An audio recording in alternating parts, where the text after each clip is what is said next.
తెలంగాణ రాష్ట్రానికి ముఖ్యమంత్రి అయినా, కానీ నగరాన్ని కాపాడుకునే బాధ్యత మన మీద లేదా? మీరు ఆలోచన చేయండి. ఇవాళ హైదరాబాద్ నగరానికి తాగునీరుని అందించిన ఉస్మాన్ సాగర్, హిమాయత్ సాగర్లో బల్చినోళ్ళు బల్చి కొట్టుకుంటున్న వాళ్ళు ఫామ్ హౌస్లు కట్టుకొని వాళ్ళ డ్రైనేజ్ తీసుకెళ్లి ఆ గండిపేటలో హిమాయత్ సాగర్, ఉస్మాన్ సాగర్లో కలిపితే వాళ్ళ డ్రైనేజ్ నీళ్లు హైదరాబాద్ నగరం తాగాలనంట. ఈ నా కొడుకులు చెప్తున్న భాష గది. ఇవాళ ఆ ఫామ్ హౌస్ చుట్టూతో కట్టుకున్న ఇల్లు ఎవరివి?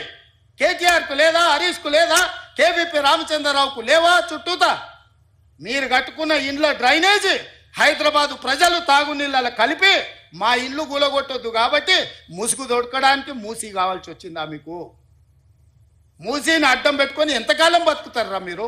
ఎంతకాలం తప్పించుకుంటారు? వారం రోజులు, 10 రోజులు, 15 రోజులు, నెల రోజులు అయినా వదల మీ భర్త మీరు అనుకుంటున్నాం ఒక్కనొక్కని చింతపండు చేస్తా. మూసి పేదలకు ఏం చేద్దామో చెప్పండి. ప్రతి పేదవాడికి మంచి కాలనీలు చేసి ఇల్లు కట్టిద్దాం చెప్పండి. ప్రభుత్వం దగ్గర భూములు లేవా? ప్రభుత్వం ఏమైనా గొడ్డుపోయిందా? జవహర్ నగర్లో 1000 ఎకరాలు ఉంది ప్రభుత్వానికి. మూసీలు ఉన్న పేదవాళ్ళందరికీ తలా 150 గజాలు చేసి ఇచ్చి ఇందిరమ్మ ఇల్లు కట్టిద్దాం. రాండి సన్నాసులారా, ముందుకు రాండి, పేదోళ్ళు కట్టిద్దాం. ఎవరైతే నమ్మి మోసపోయి కట్టుకున్నారో వాళ్ళ ఇల్లు కట్టడానికి ఎంతైందో నష్టపరిహారం ఇద్దాం, ప్రభుత్వం ఖజానా నుంచి పంచుదాం. రాండి, అందరం కూర్చొని పంచుదాం ఒకటే వేదిక మీద. ఇవాళ ఈ ప్రాంతంలో ఎంపీ ఆయన మాట్లాడుతున్నాడు. ఇక ఆయన గురించి నేను ఎక్కువ మాట్లాడదలుచుకోలే, కానీ ఆయనకు బాధ్యత లేదా? ఎంపీకి గెలిచినావు కదా, మోడీ దగ్గర నుంచి ఏం తెస్తావు తీసుకురా. గుజరాత్లో అహ్మదాబాద్లో సబర్మతి రివర్ ఫ్రంట్ నరేంద్ర మోడీ కట్టుకోవచ్చు అంట, కానీ నరేంద్ర మోడీకి ఊడిగం చేస్తాడంటే కానీ మూసీ రివర్ ఫ్రంట్ మాత్రం తెలంగాణలో కట్టొద్దంట. ఏం న్యాయమా ఇది? ఇక్కడ ఉన్న ప్రజలే కాదు, నువ్వు కూడా బతకనీకి వచ్చినోనివే.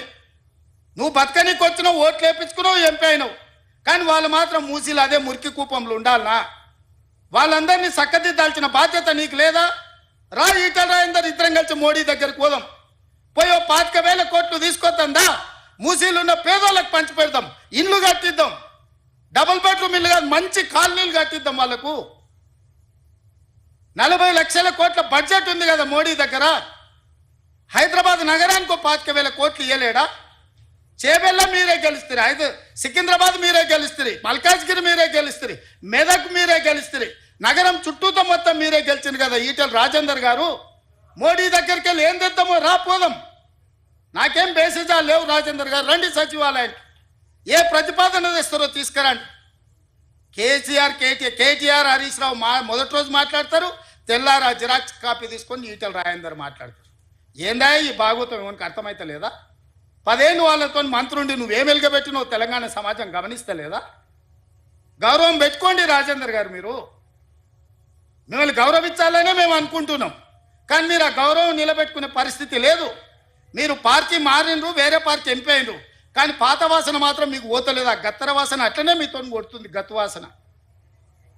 నేను ఇవాళ సూటిగా వారికి సూచన చేస్తున్న ఈటల రాజేందర్ గారికి, మూసీ పరివాహక ప్రాంతంలో ఉన్న పేదలకు ఇళ్ల పట్టాలతో పాటు ప్రధానమంత్రి ఆవాస్ యోజనలో ఇల్లు కట్టిద్దాం. మీరు రాండి, నరేంద్ర మోడీ దగ్గరికి వెళ్దాం. నేను వస్తా, నా మంత్రివర్గాన్ని మొత్తం తీసుకొని వస్తా. మాకేం బేసిజాలు లేవు నరేంద్ర మోడీ గారిని కలవడానికి. వారు ఈ దేశానికి ప్రధానమంత్రి. మనం లక్షల కోట్ల రూపాయల కేంద్రానికి పన్నులు కట్టినాం, 25,000 కోట్లు ఆయన దగ్గర తీసుకొద్దాం. మీరు రండి. అదేవిధంగా హరీష్, కేటీఆర్ కూడా నేను చెప్తున్నా, మీరు ప్రతిపక్షం అంటున్నారు కదా, రండి సచివాలయం 4 రోజులు కానీ లేవకుండా కూర్చుందాం.